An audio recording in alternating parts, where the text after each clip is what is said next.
Alright, ladies and gentlemen, welcome to UFC Random Review.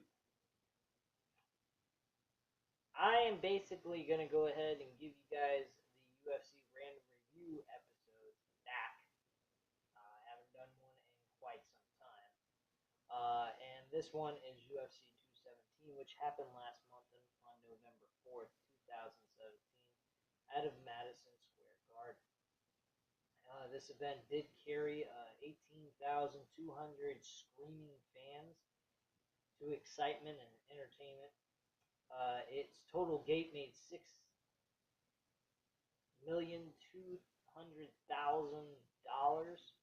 in total gate money, and its buy rate was 850,000. So it was pretty damn close to $1 million. Which ain't too bad. That's a pretty successful pay-per-view in my opinion. I mean, granted, it didn't hit the 1 million mark, but damn, it came pretty darn close. So let's get into the main card. Paulo Costa versus Johnny Hendricks in the middleweight division. This guy, Paulo Costa, is actually a new upcomer who is, I believe, undefeated. Let me check this out real quick. He is actually undefeated, yes, 11-0. He actually defeated Johnny Hendricks in a very dominant fashion. He mostly did a lot of kicks to the body, so he was very smart and intelligent, trying to weaken down his opponent, and then pretty much eventually knocked him out with a KO with a bunch of punches, and the referee had to stop the fight. This fight was stopped in the second round within a minute and 23 seconds within the second round. Then we had Stephen Thompson versus Jorge Masvidal. This match itself was pretty good. Stephen Thompson was very dominant. He is a karate expert. He has challenged Tyson Woodley for the welterweight championship. And by the way, this is a welterweight bout. And he challenged against Tyson Woodley about 2 times for the welterweight championship and has lost in 2 very close fights. Their very first one in 205, UFC 205, in Madison Square Garden, no less. He actually ended up having a draw. Their first fight went back and forth, and then Tyson Woodley finally won the second fight in a split decision. Again, this fight was very close, back and forth as well. When that fight happened, I don't remember which pay-per-view it was because it wasn't even the main event. Let me double check on that real quick for you guys. Hold on a second. I'll be able to see who he faced, or when he faced Tyson Woodley again. Actually, it was majority decision. Excuse me. That was at UFC 209 on March 4th of 2017.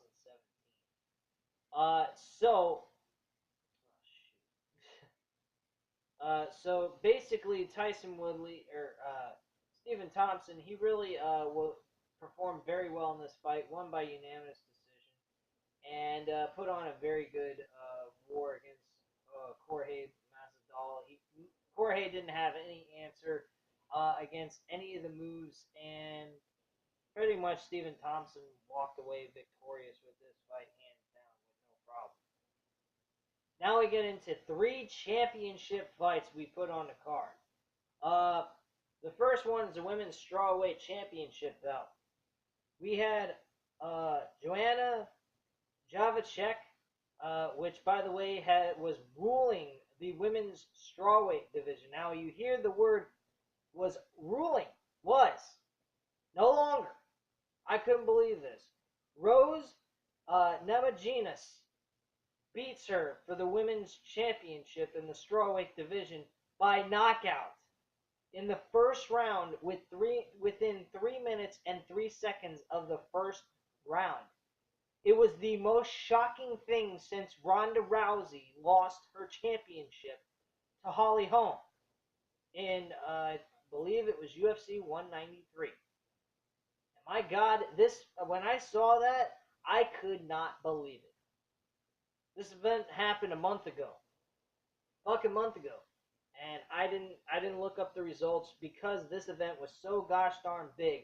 I was interested in wanting to be surprised when I see it on the UFC Fight Pass app. So this shocked the living hell out of me because I never heard of this chick, Rose Namajunas, at all. Never heard of her till now. Damn, she fucking knocked the shit out of Jared Chafka, whatever how you pronounce her fucking name. If you're a UFC fan, you know what I'm talking about. You know what I'm talking about. You know her fucking name. You know how to pronounce it. But quite frank with you guys, this fight was fucking unbelievable. Very shocking. It was like Holly Holm beating Ronda Rousey. This was shocking as can be. She beat her ass. I mean, seriously, beat her ass.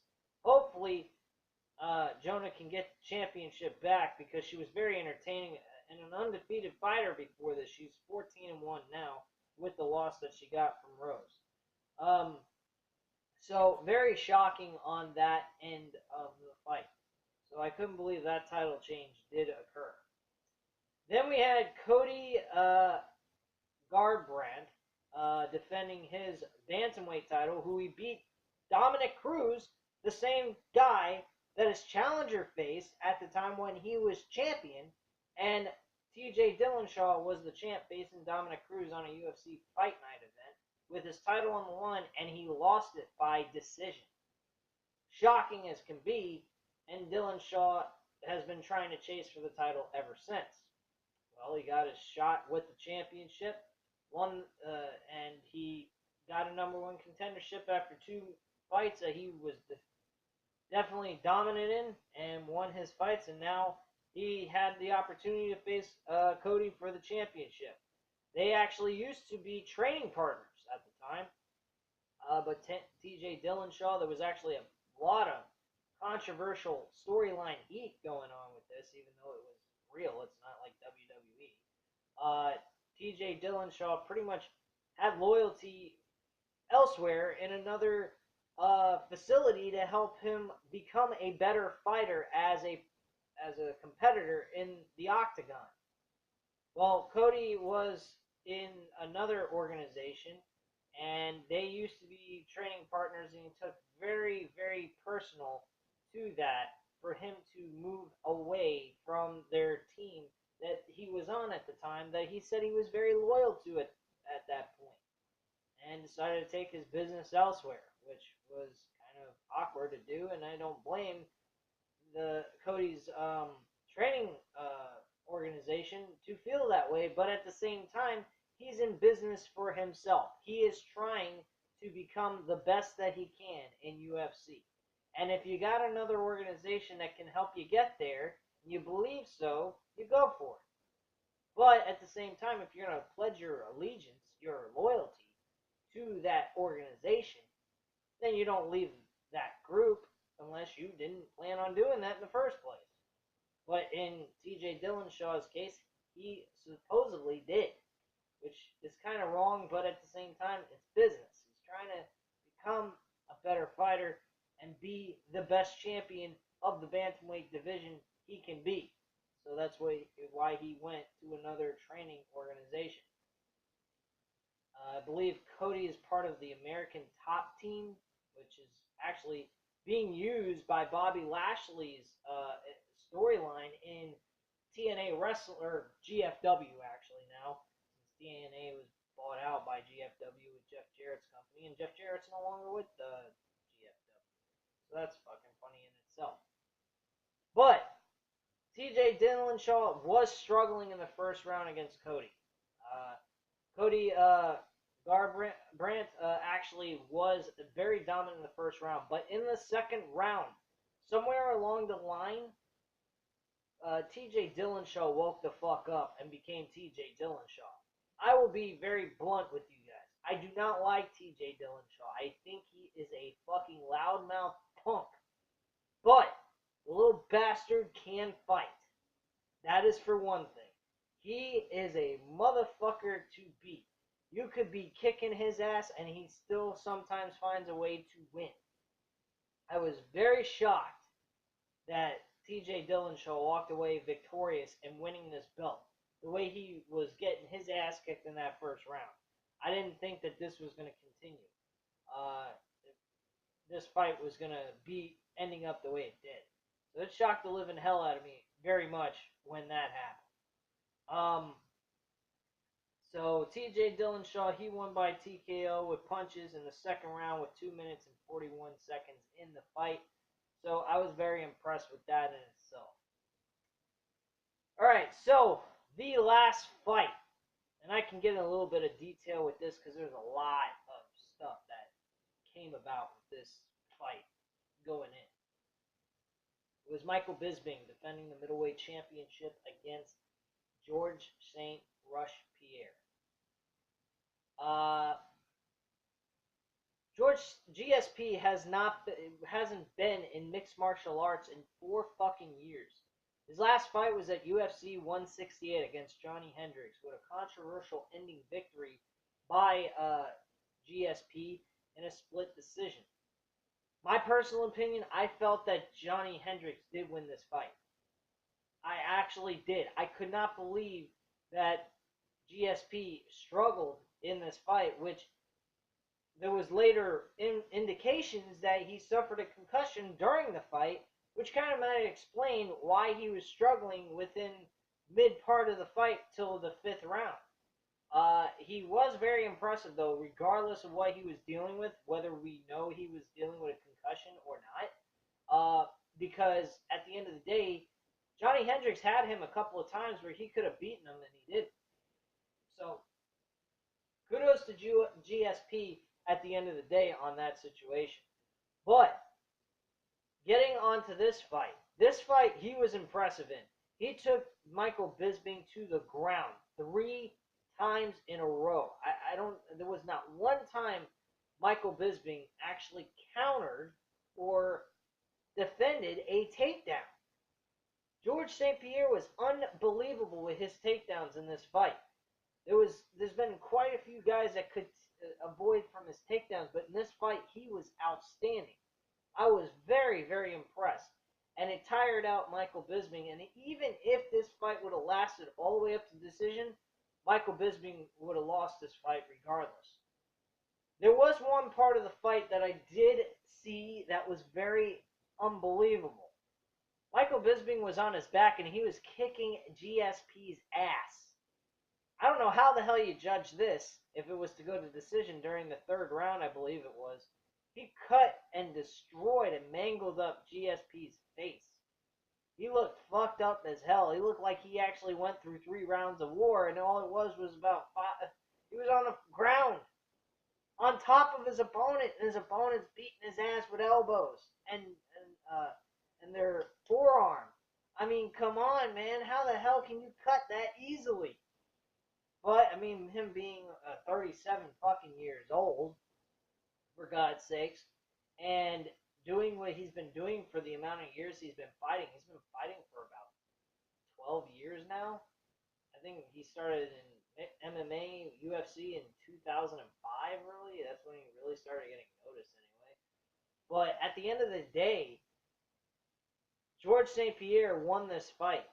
And he won by by submission. Rear naked choke and a stranglehold, basically putting Michael Bisping out of commission. Could not wake up. He fell unconscious. The referee had to stop the fight.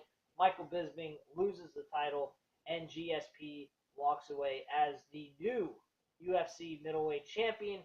Granted, he stated that he would no longer stay champion, probably because of the fact that the middleweight division isn't exactly his weight class. It's a little bit more of a rough thing for him to have to deal with because he has to carry more weight on his body. So he just really doesn't feel that the middleweight division is his place to be.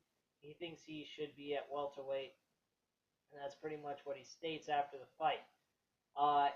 He did pretty much at that point was stripped of the title anyway because, one, he couldn't defend the title. He actually did sustain another injury, which might consider him being placed in retirement at this point. There might be no chance of him returning again to the octagon.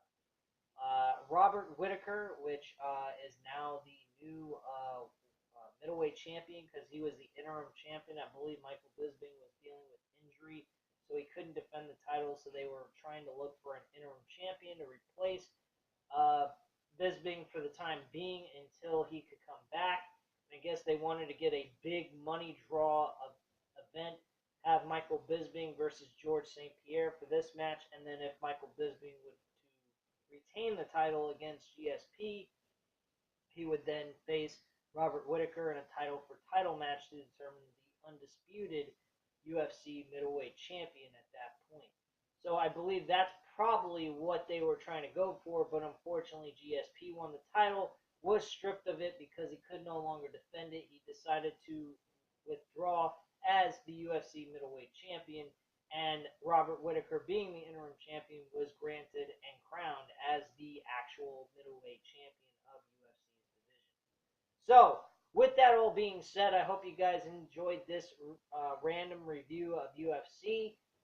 Hit the like button if you like the video. Leave the comments and opinions down below. I'll get right back to you on that. And on top of that, if you're not already subscribed to the channel, subscribe now. I'm more than happy to provide you guys more content, more videos, as much as I possibly can. I at least do one video a week. I'm not one of those guys that do a whole week, Monday through Friday, one video after another video after another video. I do have a life, but I do love producing videos for this channel, giving you guys some kind of content because I have 75 subscribers. I had 77 at one point, but lost 2 subs because I wasn't producing any kind of content. I do apologize to you guys. I owe you guys apologies. I'm sincerely sorry about this. I just have a life of my own. Sometimes I get so lazy, I just don't feel like doing these videos. But at the same time, you guys were nice enough to join my channel. I'm going to at least provide you something within the week to give you guys something to watch. So, at this time, guys, I do appreciate you watching this video. I hope you have a wonderful night, and thank you very much.